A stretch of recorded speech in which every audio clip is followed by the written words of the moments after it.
14 साल कैद बमुशक्कत की सज़ा जनरल फैज़ हमीद को हुई है चारों इल्ज़ामात में। मगर अब ज़ाहिर जो आखिर की चार लाइनें हैं प्रेस रिलीज़ की, हर जगह उसकी बात हो रही है कि मुजरिम का सियासी अनासिर के साथ मिली भगत के ज़रिए दानिस्ता तौर पर सियासी इश्तियाल अंगेज़ी, अदम इस्तेहकाम पैदा करना और इसके अलावा बाज़ दीगर मामलात में मुजरिम के मुलविस होने के मामले से अलहदा तौर पर निमटा जा रहा है। ये मामला किस तरफ जा रहा है? मैं सिर्फ जो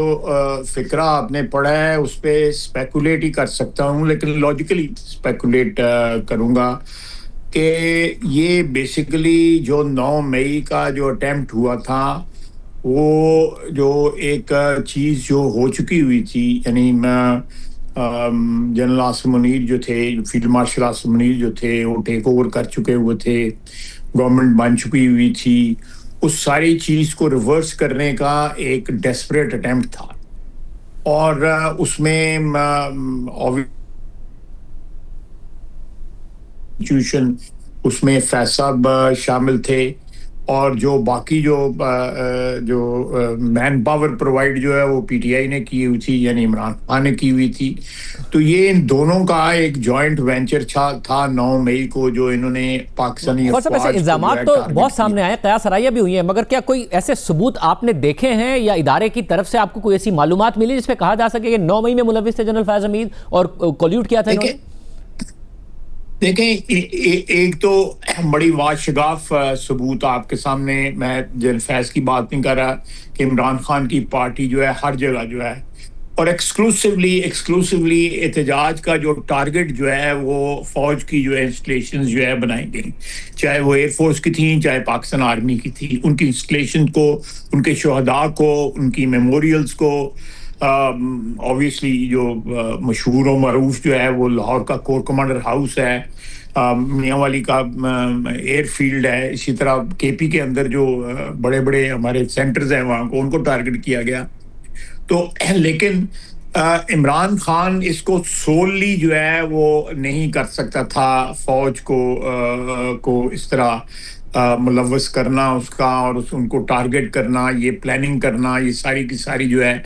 ये definitely from with in the institution उस वक्त कोई ना कोई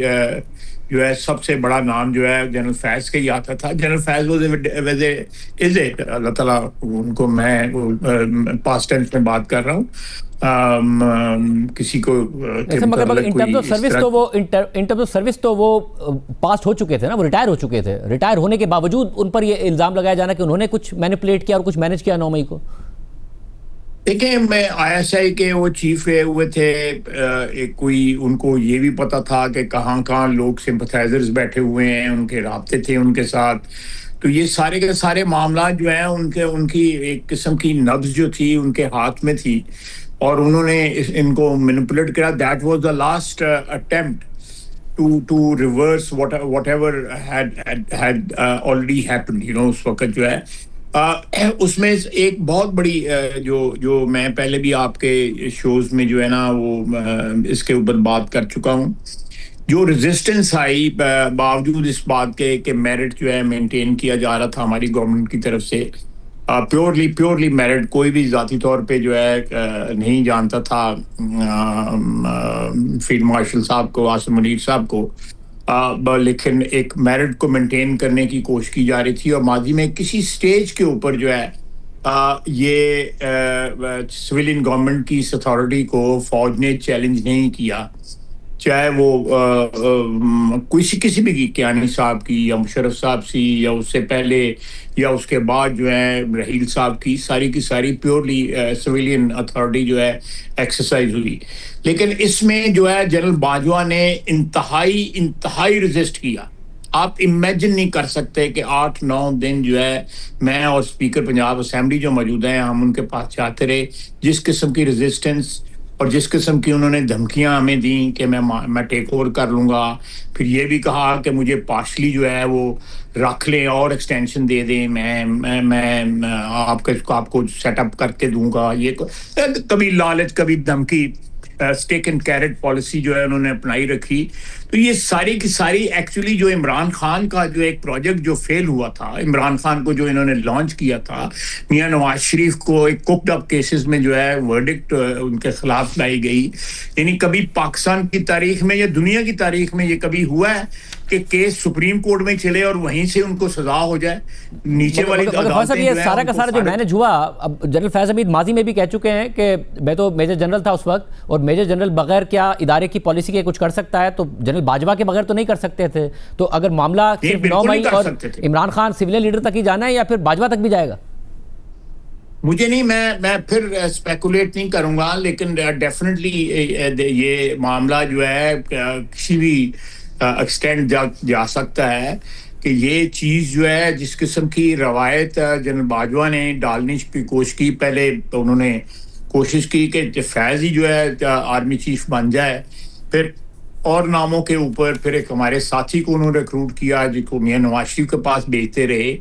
तो ये एक इमरान खान का जो प्रोजेक्ट था जो अल्टीमेटली फेल्ड मिजरेबली, उसको सरवाइव उसको रेस्क्यू करने के लिए जो है एक अटेम्प्ट जो है किया जाता रहा कि किसी तरह दोबारा जो है ताश के जो पत्ते हैं, मेन जो ट्रम्प के पत्ते हैं जो हैं, वो मेरे पास आ जाएं या हमारे पास आ जाएं। जो सज़ा जनरल फैज़ हमीद को हुई है वो उसमें से किसी गुनाह की नहीं हुई है जिसका आप उन पर इल्ज़ाम लगाते आए या नवाज शरीफ साहब इल्ज़ाम लगाते आए 2018 में उनके खिलाफ फैसलों से लेके आपकी बलूचिस्तान में हुकूमत ख़त्म करने से लेके 2018 के इलेक्शन तक, जिसमें जनरल बाजवा और जनरल फैज़ हमीद पर ये सज़ा, ये जो 4 चार्जेस हैं वो नहीं है, और जो उसके बाद की कार्रवाई है उसमें भी वो नहीं है। नहीं, मेरा ख्याल है कि अगर आप पढ़ें तो इसमें अभी और भी गुंजाइश है और भी केसेस के डेवलप होने की। और उन केसेस में मसलन मैं टीएलपी का आपको मिसाल देता हूं कि टीएलपी की जो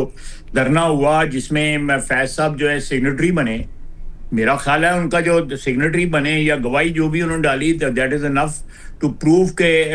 टीएलपी किसकी परवरदा थी, किसकी पैदाइश थी, किसने मिडवाइफ किया हुआ था उसको, और उसके जो है बेनिफिशियरी कौन थे और कौन लोग वहां पे आके बैठे। शाह महमूद कुरैशी साहब उस धरने में बैठे हुए थे। तो ये सारी आप रूल आउट नहीं कर रहे हैं कि जुडिशरी से भी, फौज से भी, सिविलियन से भी बहुत सारे लोगों के खिलाफ कार्रवाई हो सकती है आगे जाके जनरल फैज हमीद को लिंक करके? हो सकती है या नहीं हो सकती, मैं उस पर स्पेकुलेट करने से थोड़ा सा गुरेज करूंगा। लेकिन ये सारी की सारा जो ड्रामा था इमरान खान को लॉन्च करने वाला या इमरान खान को लाने का, मियां नवाज शरीफ को बगैर किसी चार्ज के 10 साल की कैद करनी, उसकी बेटी को, उसके भाई को, उसके भतीजों को कैद करना, फिर जिला वतन कर देना, ये सारे का सारा जो हुआ मियां नवाज शरीफ के साथ को बेवजह तो नहीं हुआ। जिसको लाना था इमरान खान था, वो अल्टीमेट बेनिफिशियरी।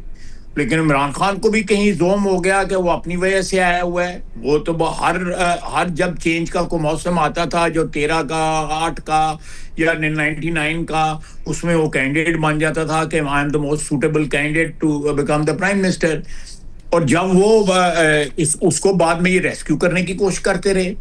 कि ये किसी तरह रेस्क्यू हो जाए, और मेरा ख्याल है 9th May was the biggest attempt to salvage Imran Khan's whatever was left of him at that time, कि दोबारा कोई आ जाए और ये दुकानदारी जो है जनरल फैज की और जनरल बाजवा की, इनकी दोबारा शुरू हो जाए। मैं कुर्बत की आपको मैं बता दूं, जनरल फैज के सुसर ब्रिगेडियर फारूक जो है जनरल एजाज अमजद के लाइफ लॉन्ग फ्रेंड है, लाइफ लॉन्ग फ्रेंड, मैं उसका गवाह हूं। और ये रिश्ता भी जो है ये जो है वो जनरल फैज का जनरल फारूक की दुख्तर से, उनकी जो बेगम है, उनको जनरल एजाज अमजद ने कराया हुआ है। अब जो है जनरल बाजवा कन्वीनियंटली उनको डिसोन कर दें या कोई और जनरल एजाज अमजद डिसोन कर दे, वो एक अलग बात है। लेकिन ये एक ट्रायंगल थी, एजाज अमजद, बाजवा एंड और इसका बेनिफिशियरी जो था, अल्टीमेट बेनिफिशियरी जो था, उनका ख्याल था कि ये कठपुतली होगा, इमरान खान हमारे हाथ में और हम इसको मैनिपुलेट करेंगे, बिहाइंड द सीन पावर हमारे पास। बहुत शुक्रिया ख्वाजा साहब की गुफ्तगू। इल्जामात हैं, अब देखते हैं कि किस किस के खिलाफ कार्रवाई होती है, मामला कहाँ जाता है।